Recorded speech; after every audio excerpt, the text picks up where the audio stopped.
Bonjour Laurent Fabius. Bonjour. Naturellement, nous débutons cette interview avec Bernard Tapie. Il avait fait une entrée fracassante dans la vie politique. Quel souvenir vous gardez de cela et quel souvenir vous gardez de lui? Je l'ai un petit peu connu, mais c'était il y a 30 ans. Je dirais ce que tous ceux qui l'ont approché disent, c'est-à-dire que c'était un battant exceptionnel.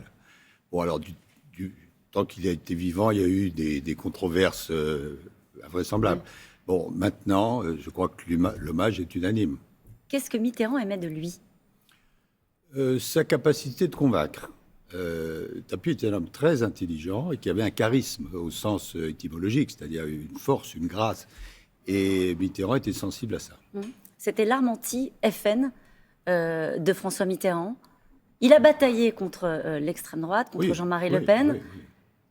C'était l'arme anti-FN de Mitterrand. Oui, C'est comme ça que vous le voyez? C'est-à-dire qu'il était un ovni pour la classe politique de l'époque.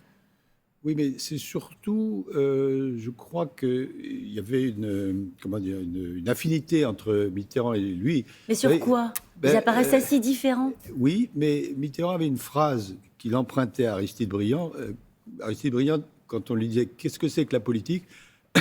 et Mitterrand disait la même chose. La politique, c'est dire des choses à des gens.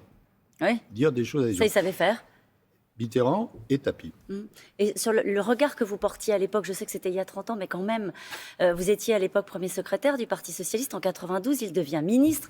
Vous dites quoi? C'est quoi ce zozo? Vous dites quoi? Vous dites il n'a pas les codes? Non.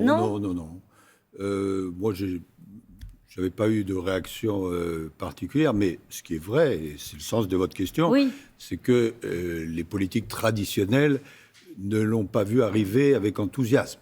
Pour le moins. Oui, pour le moins, mais je suis diplomate. Oui, c'est ça. On va dire un mot du Conseil constitutionnel, si vous le voulez bien. J'imagine que c'est aussi pour ça que vous êtes là ce matin, Laurent Fabius. Et parce que vous m'avez C'est gentiment ça. invité. C'est l'anniversaire de la Constitution de 1958. Aujourd'hui, vous célébrez chaque année le droit dont la Constitution est la clé de voûte. Et dans ce début de campagne, Laurent Fabius, l'institution que vous présidez est la cible de critiques de la droite, de la gauche et même, paraît-il, de l'exécutif, laxiste dans la lutte contre le terrorisme, liberticide sur la question du pass sanitaire, par exemple. Que répondez-vous à ces critiques?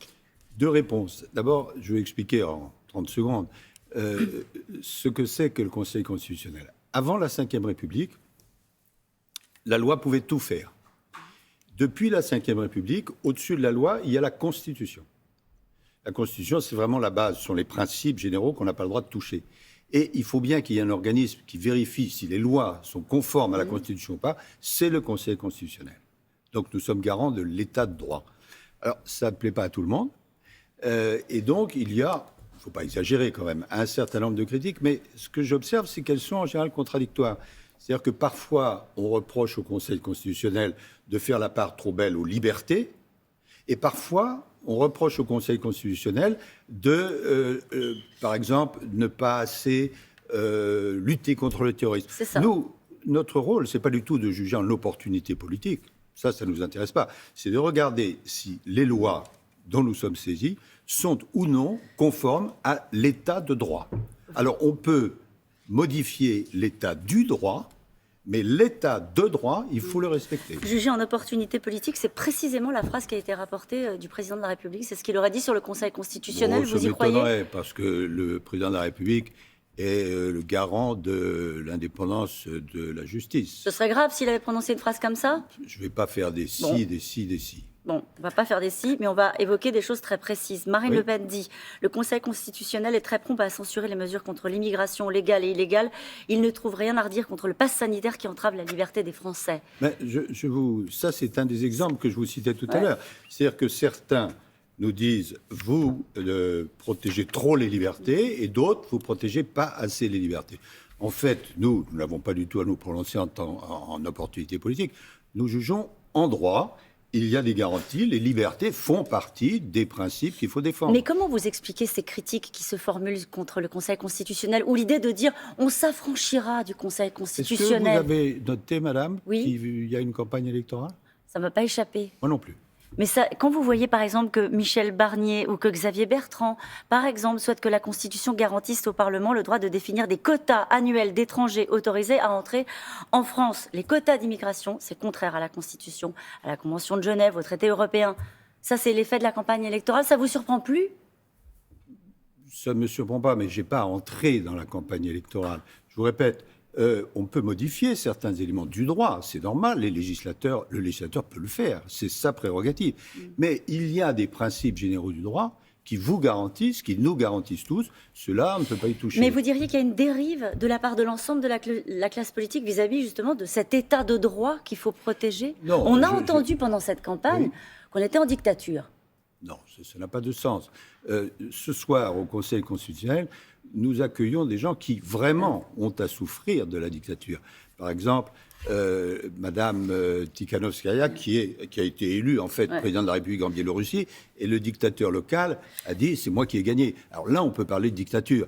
Mais la France est un pays de liberté. Mais quand vous voyez, par exemple, que certains candidats, pardon, j'insiste, mais vous êtes là ce matin, j'en profite, que certains candidats disent on s'affranchira du Conseil constitutionnel, on ne peut pas faire de référendum sur l'immigration, et bien on se débrouillera. Bon, alors là, c'est plus compliqué. Est-ce que j'ai 30 secondes pour expliquer la question du référendum ou pas? Bien sûr, vous avez plus que ça, allez-y, il y a 6 minutes. Dans la Constitution, pour schématiser, il y a 2 utilisations du référendum. Quand on veut réviser la Constitution, la réviser, alors il faut passer par un article, qui s'appelle l'article 89, où là, il faut l'accord du Parlement. Si on veut réviser la Constitution, on ne peut pas faire autrement. Bon. En revanche, on peut avoir des référendums directs. Bon.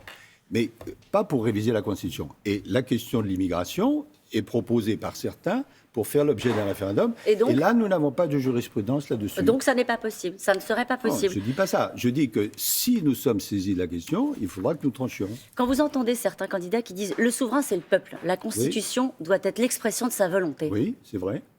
C'est vrai, mais on peut, le peuple peut, et les législateurs peuvent modifier la Constitution. Mais il faut qu'ils le fassent selon les règles prévues par la Constitution. Vous comprenez cela? Donc, on ne peut pas faire n'importe quoi. C'est à eux que vous le dites aussi ce matin, aux candidats. C'est à vous que je parle. Oui. Non, moi, je ne me mêle pas de politique, je ne m'en mêle plus. Mais on peut modifier le droit, mais on peut le modifier selon des règles qui sont des règles de droit. On ne peut pas faire n'importe quoi. Je sais que vous ne vous mêlez plus du tout de politique, Laurent Fabius, mais quand même, quand vous voyez ce climat de radicalité en ce début de campagne, est-ce qu'il y a une inquiétude de la part du président du Conseil constitutionnel que vous êtes? Ça dépend de ce qu'on appelle radicalité. Si radicalité veut dire faire appel à un certain nombre de grandes idées, d'utopies, comme ça existait dans le passé, mais souvent elles n'ont pas réussi, on peut comprendre ça. Si radicalité est le contraire du réalisme, là, je ne pense pas que les Français seraient d'accord. On dit un mot du climat, on se souvient de votre émotion au moment de l'accord de Paris, on connaît vos convictions sur le sujet. Nous sommes à un mois de la... C'est surtout que j'ai présidé l'accord de Paris. Bien sûr, on se souvient de votre émotion à ce moment-là. On se souvient aussi que c'est à un mois, on est à un mois de la COP 26. Les rapports évaluant les engagements nationaux de 191 pays montrent que nous sommes plus sur le chemin des plus vers 2,7% de degrés de réchauffement climatique. Les engagements n'ont pas été tenus. Globalement, non. Il y a eu de bonnes choses qui ont été faites. La science a avancé, la technologie a avancé, pas mal d'entreprises ont avancé, mais pas mal de gouvernements n'ont pas respecté les accords qu'ils avaient signés à Paris.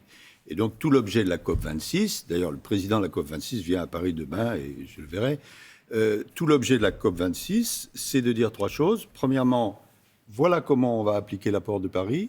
Deuxièmement, voilà les financements qui sont nécessaires et il faut que les gouvernements les respectent.